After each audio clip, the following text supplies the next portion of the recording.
हूँ हारिस अली शाह गिलानी। चलते हैं आज की हम खबरों की तरफ। रुक करेंगे साहिवाल का, जहां से रिपोर्ट कर रहे हैं हमारे नुमाइंदे राना ताहिर। 2 माह कबल अगवा की एफआईआर, अगवाकारों की चुंगल से भागने वाली लड़की का बयान। 1 माह से जायद अरसा गुजरने के बावजूद तफ्तीशी ऑफिसर राय नासिर ने ना तो मुजरिमान को नामजद किया और ना ही गिरफ्तार किया।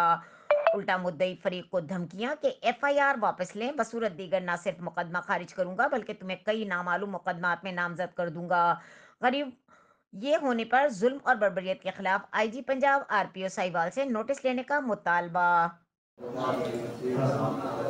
ਆਰਫ ਵਾਲੇ ਕੋਲ ਤੇ ਨਾ ਮੈਂ ਸਬਜ਼ੀ ਲੈਣ ਵਾਸਤੇ ਆਈ ਹੈਗੀ ਸੀਗੀ। ਸਬਜ਼ੀ ਲੈ ਕੇ ਮੈਂ ਜਾਂਦੀ ਪਈ ਸੀ ਹੈਗੀ ਤੇ ਸ਼ਾਨੀ ਕਾਟੀ ਹੋਣੀ ਨਾ 3 ਜਣੇ ਆਏ ਕੈਰੀ ਡੱਬੇ ਦੇ ਵਿੱਚ ਤੇ ਇਹਨਾਂ ਨੇ ਨਾ ਵੀ ਮੈਂ ਇੱਕ ਬਲਾਲ ਚਲਾਉਂਦਾ ਸੀ ਤੇ ਅਹਿਮਦ ਹਸਨ ਤੇ ਸਮਾਨ ਕਾਠੀ ਨੇ ਨਾ ਮੈਨੂੰ ਖਿੱਚ ਕੇ ਦੇ ਵਿੱਚ ਸੈੱਟ ਲਏ। ਸੈੱਟ ਕੇ ਤੇ ਬਾਅਦ ਦੇ ਵਿੱਚ ਉਹਨਾਂ ਇਧਰਲੀ ਸਾਈਡ ਤੇ ਦਰਿਆ ਵਾਲੀ ਸਾਈਡ ਤੇ ਆੜਾ ਤੁਲਾ ਪਿੰਡ ਦਾ ਕੋਈ ਤੇ ਤੁੱਲਿਆਂ ਦਾ ਕੋਈ ਡੇਰਾ ਢਾਰੀ ਵੱਜਦਾ ਹੀ ਉੱਥੇ ਮੈਨੂੰ ਲੈ ਕੇ ਚਲੇ ਗਏ ਹੈਗੇ। ਉਹਦੇ ਤਿੰਨਾਂ ਜਣਿਆਂ ਨੇ ਮੈਨੂੰ ਜ਼ਾਤੀ ਕੀਤੀ ਹੈ। ਜ਼ਾਤੀ ਕਰਕੇ ਬਾਅਦ 'ਚ ਅਹਿਮਦ ਹਸਨ ਤੇ ਬਲਾਲ ਘਰ ਆ ਗਏ ਤੇ ਜਿਹੜਾ ਸਮਾਨ ਕਾਠੀਆ ਸੀ ਉੱਥੇ ਉਹਨੇ ਰੱਖਿਆ। ਜਦੋਂ ਸੌਂਦੀ ਸੀ ਨਾ ਮੰਜੀ ਨਾਲ ਸੰਗਲ ਮਾਰ ਕੇ ਰੱਖਿਆ ਸੀ ਵੀ ਭੱਜ ਨਾ ਹੱਸ ਨਾ ਜਾਵੇ।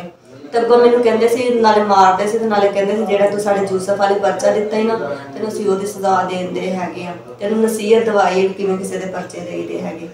ਇਹ ਘਰ ਆ ਕੇ ਬਾਅਦ 'ਚ ਸ਼ਾਨੀ ਕਾਠੀਆ ਉੱਥੇ ਰਹਿੰਦਾ ਸੀਗਾ ਦਬਾ ਕੇ ਰੱਖੇ। ਇਹ ਕਦੀ ਕਦੀ ਤੀਸਰੇ ਚੌਥੇ ਦਿਨ 10ਵੇਂ 15 ਦਿਨ ਉੱਥੇ ਫੇਰ ਚੱਕਰ ਲਾਉਂਦੇ ਹੁੰਦੇ ਸੀ ਪਿੱਛੇ।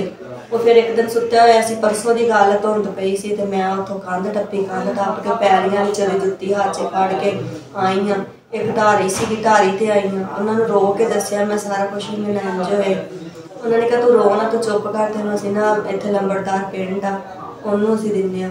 ਲੰਬੜਦਾਰ ਨੂੰ ਪਿੰਡ ਨੂੰ ਦਿੱਤਾ ਹੀ। ਉਹਨਾਂ ਨੇ ਮੇਰੀ ਮਦਦ ਕੀਤੀ ਕਰਕੇ ਮੈਨੂੰ ਫਿਰ ਉਹਨਾਂ ਨੇ ਪੁਲਿਸ ਵਾਲਿਆਂ ਦੀ ਮਦਦ ਲਈ ਲੈ ਕੇ ਮੈਨੂੰ ਇੱਥੇ ਸਾहिवाल ਘਰ ਛੱਡ ਕੇ ਚਲੇ। मजीद खबरों और अपडेट्स के लिए हमारे साथ रहिएगा। तब तक के लिए अपना ख्याल रखिएगा। अल्लाह हाफिज।